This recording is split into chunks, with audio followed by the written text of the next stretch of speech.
Olá, galerinha, galera fera, tudo bem com vocês? Eu espero que vocês estejam bem.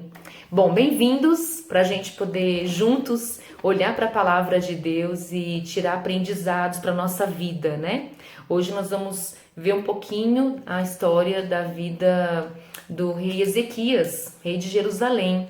Essa história se encontra lá em 2 Crônicas, nos capítulos 29, 30, 31 e 32. Se você puder, já deixa aberto 2 Crônicas 32, o versículo 7. A gente vai ler daqui a pouquinho esse versículo. Bem, quem foi então Ezequias? O Ezequias ele assumiu o reinado de Jerusalém quando ele tinha 25 anos. E ele reinou ali durante 29 anos.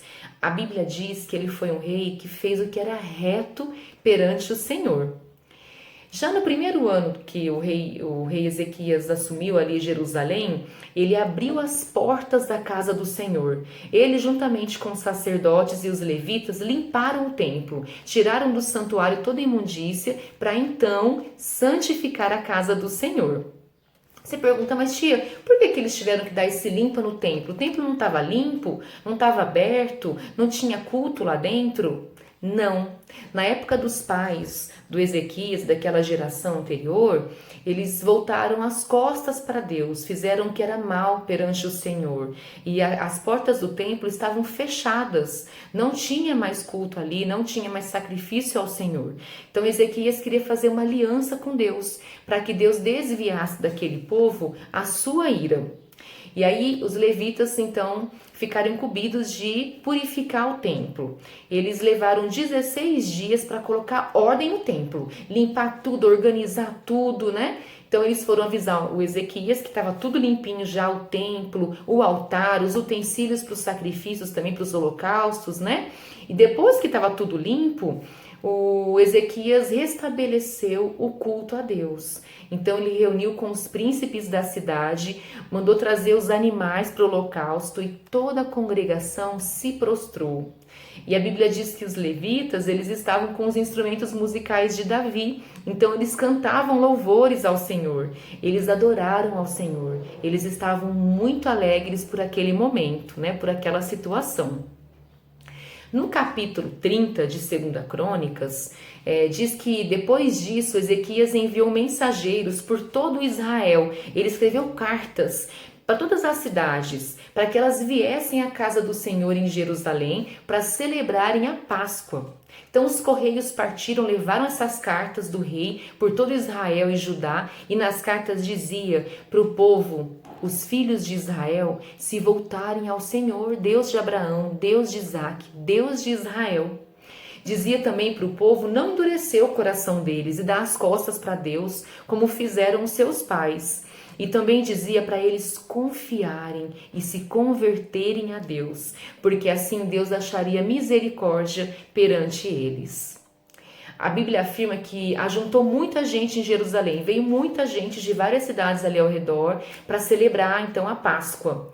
O rei Ezequias orou ao Senhor, pedindo perdão a Deus por todos. Ezequias falava também ao coração do povo, o povo gostava de ouvir Ezequias. O versículo 26 do capítulo 30 diz assim: houve grande alegria em Jerusalém, porque desde os dias de Salomão, filho de Davi, rei de Israel, não houve coisa semelhante em Jerusalém. Então todo o povo prosperou, eles estavam felizes, eles dizimavam, levavam ofertas lá para o santuário, né?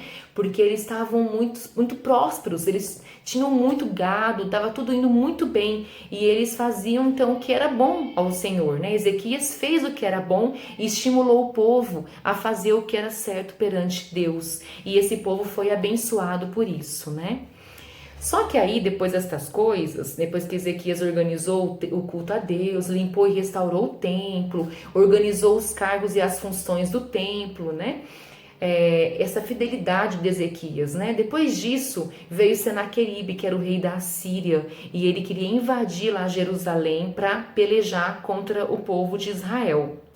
Então Ezequias fortificou a cidade, ele tapou todas as fontes de água que tinha para fora da cidade, ele tapou todas aquelas fontes de água para não facilitar para os inimigos dele. Então ele secou tudo, fez mais armas e escudos, fez em abundância, muitos, e pôs oficiais de guerra sobre o povo e disse a eles, lá em 2 Crônicas, então 32, versículo 7 e 8 a gente vai ler. Acompanhe a leitura com a tia. Sede fortes e corajosos, não temais, nem vos assusteis por causa do rei da Assíria, nem por causa de toda a multidão que está com ele, porque há um conosco maior do que o que está com ele. Com ele está o braço de carne, mas conosco o Senhor, nosso Deus, para nos ajudar e para guerrear as nossas guerras. O povo cobrou ânimo nas palavras de Ezequias, rei de Judá. Então Ezequias estava dizendo para eles serem fortes, corajosos, porque eles estavam com Deus. Deus que ia a guerra com eles, né? Porque o pessoal da Síria, os soldados da Síria, né, que veio junto com Senaqueribe, o rei, eles amedrontavam o povo. Eles assustavam pelo terror, dominavam as terras por onde eles passaram e eles eram muito cruéis. Então o rei Ezequias, ele animou o coração daquele povo, dizendo para eles não temerem, porque Deus ia à frente com eles, estava com eles para protegê-los e para guerrear essa guerra. Então o povo se animou, a Bíblia diz. Senaqueribe então afronta Ezequias e afronta Deus. Porém, Ezequias e o profeta Isaías oraram e clamaram a Deus. No versículo 21 do 32, ele diz assim: Então o Senhor enviou um anjo que destruiu todos os valentes, os chefes e os príncipes da Assíria, e este, com o rosto coberto de vergonha, voltou para sua terra. Ali morreram aproximadamente 185 mil soldados da Síria. Então o Senhor livrou Ezequias e todos os moradores de Jerusalém das mãos de Senaqueribe. Foi o Senhor mesmo quem deu esse livramento e enviou esse anjo que destruiu esses homens cruéis. Depois disso, Ezequias, ele ficou doente, né? Ele ficou muito doente e consultou o profeta Isaías, que disse para ele que ele iria morrer. Só que ele não se conformou, Ezequias. Ele orou a Deus pedindo misericórdia. Isaías lhe mandou então uma mensagem do Senhor, pedindo que para Deus, né, dizendo que Deus, na verdade, não pedindo, ele estava dizendo a mensagem de Deus para Isaías, que era para dizer para o Ezequias, era que Deus ia dar a ele então mais 15 anos de vida. 15 anos a mais. E como sinal de que isso realmente ia acontecer, Deus deu um sinal para ele, atrasando em 10 graus a sombra do relógio solar construído por Acás. Então Deus comprovou e deu a ele, então, por misericórdia, por amor, mais 15 anos de vida. Então, resumo. O rei Ezequias foi um grande homem, foi um dos maiores reis de Judá.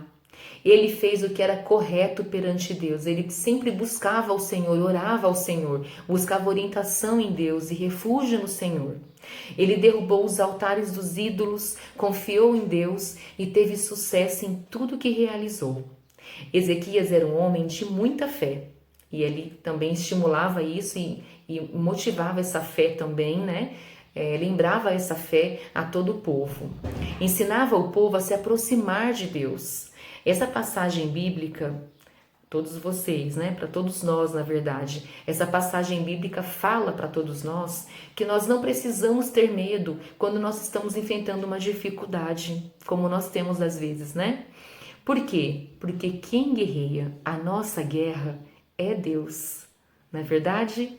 Então, que essa palavra possa ir profundamente no seu coração e você crer nela, né? Nessa promessa que quem vai guerrear a sua guerra é o nosso Deus e Ele pode todas as coisas. Então, que você confie nessa semana toda a sua vida e as suas dificuldades, as suas guerras nas mãos de Deus e que você tenha uma boa semana, tá bom? Um beijo, tô com saudade ainda, que Deus abençoe você. Até!